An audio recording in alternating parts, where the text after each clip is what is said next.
You simply cannot talk about The Last of Us without also mentioning Gustavo Santaolalla. Born in Argentina and discovering music at the age of just 5, the longtime series composer's iconic score has accompanied Naughty Dog's post-apocalyptic series ever since it first launched on PS3 to critical acclaim in 2013. And despite not being much of a gamer himself prior to starting his work, he immediately understood that Joel and Ellie's journey to fight their way through the infected in a bid to find a cure required just as much heart as tension, and so constructed an emotional soundscape primed to pull on our heartstrings. Mostly comprised of nylon guitar, banjo and violin, this audio aesthetic has since come to define all things The Last of Us ever since, following it all the way from video game to sequel and of course the hit HBO TV show. Well, we recently sat down with the man himself to talk about the legacy of The Last of Us and its music, over a decade on from when we first got to hear his score, full of hope and melancholy. The first thing on our minds was whether or not Gustavo had any idea of how big The Last of Us would become when he first met with Naughty Dog to compose its score all those years ago. I'm a terrible gamer. Horrible, horrendous. I'm the guy that's always like hitting a wall and then turning and then hitting another wall.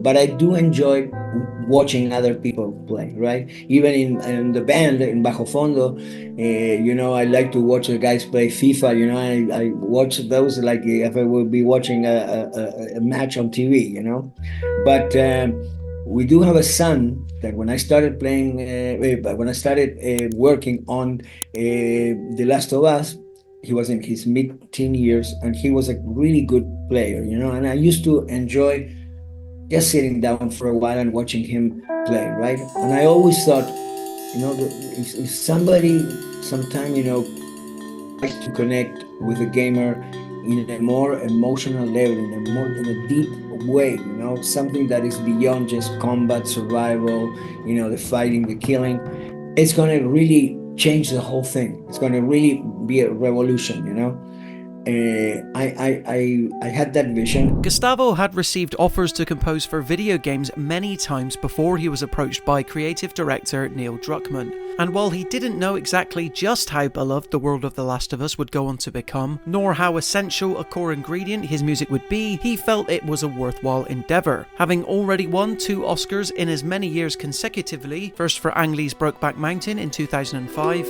and then Alejandro González Inarritu's Babel in 2006, Gustavo could afford to be picky with his music projects by the time The Last of Us came calling. After my second Oscar, I was approached by a few companies to do video game music.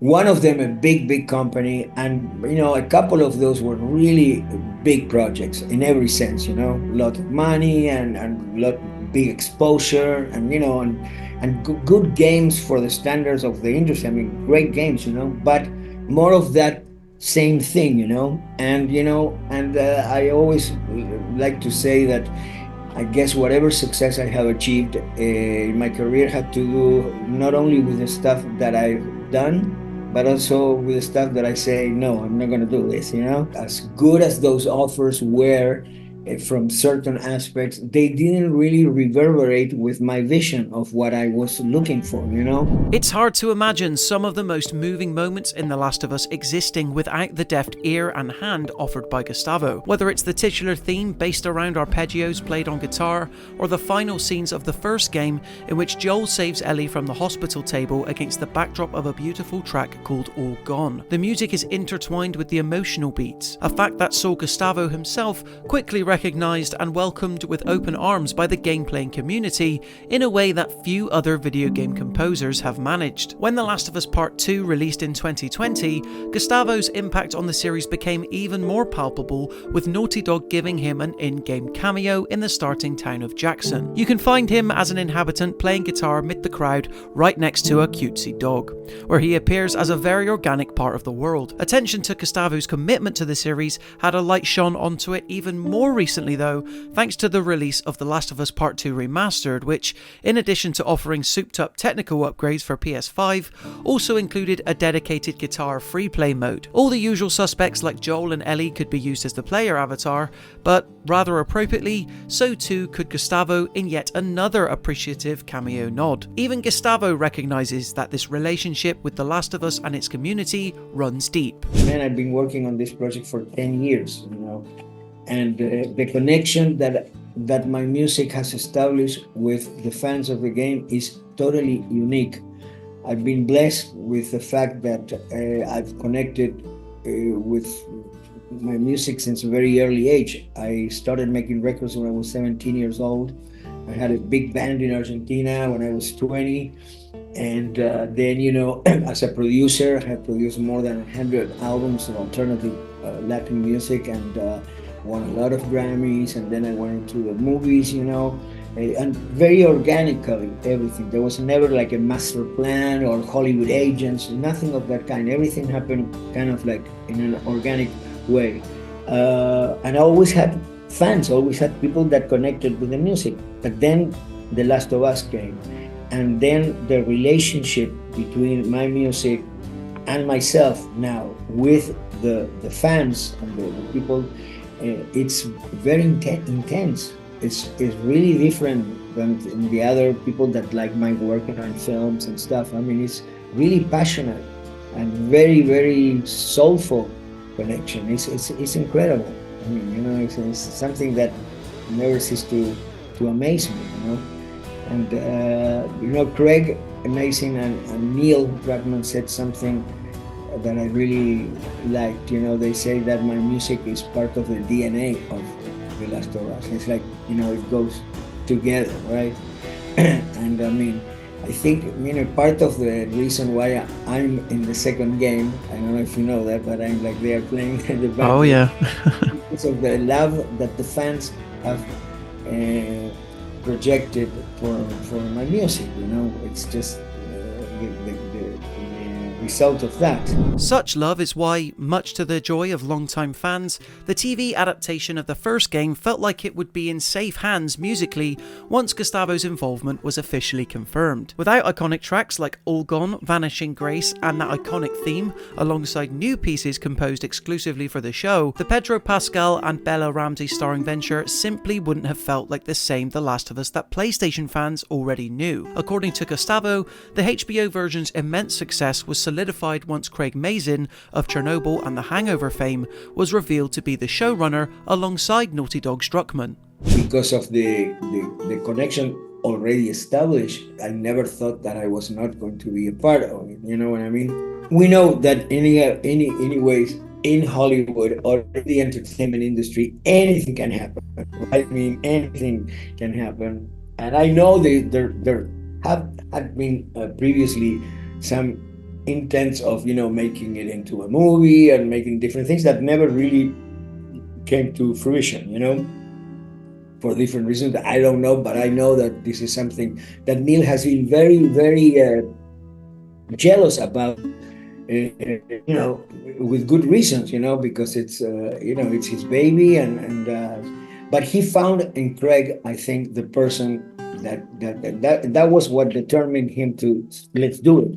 Because he had told me that Craig was like somebody that knew even more of the game than him, something like that, just joking. But the fact that we decided to really keep the sonic landscape and fabric of it's been also very important to the success of the series.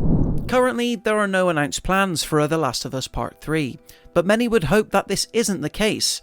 Naughty Dog itself has even hinted at this various times, most recently in the Grounded 2 Making The Last of Us Part 2 documentary, suggesting that there might be more stories to tell in this world. For now, fans have Season 2 of The Last of Us HBO show to look forward to, which faces the tough job of translating the second game's wildly more ambitious events and character arcs to screen. Gustavo will once again be along for that ride, as he always has been. But you'd think that scoring a world full of such heartache and dourness would be at risk of dampening any composer's desire to stay within it. That said, the composer's passion for working on this beloved series has never once waned. When we look at our world, our reality, quote unquote, because I really don't think that this is reality, but when we look at our reality, The Last of Us, in a way, I don't think which one is worse, you know?